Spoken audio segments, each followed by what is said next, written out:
আজ আমি তোমাদের সাথে শেয়ার করবো পটল পুর চিংড়ি। বাড়িতে একবার ট্রাই করো, বিশ্বাস করো মুখে লেগে থাকবে।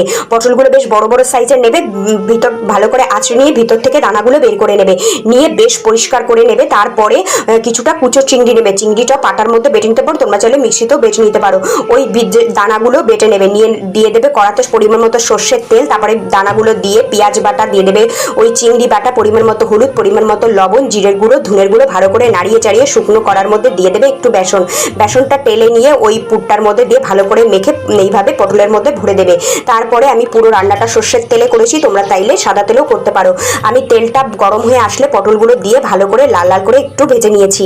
পটলগুলো নামিয়ে নিয়ে আমি এদিকে ফোড়নের জন্য দিয়েছি কালো জিরে, দুটো কাঁচা লঙ্কা, দিয়েছি সাদা সর্ষে, কালো সর্ষে বাটা, পোস্ত বাটা আর কাজু বাদাম বাটা, একটু পরিমাণ মতো চিনি দেবে, একটু কাশ্মীরি লঙ্কার গুঁড়ো, ভালো করে নাড়িয়ে চাড়িয়ে একটু সামান্য পরিমাণ জল দিয়ে আবার নাড়িয়ে চাড়িয়ে একটু পরিমাণ জল দিয়ে টক গুঁড়ে ফুটে আসবে।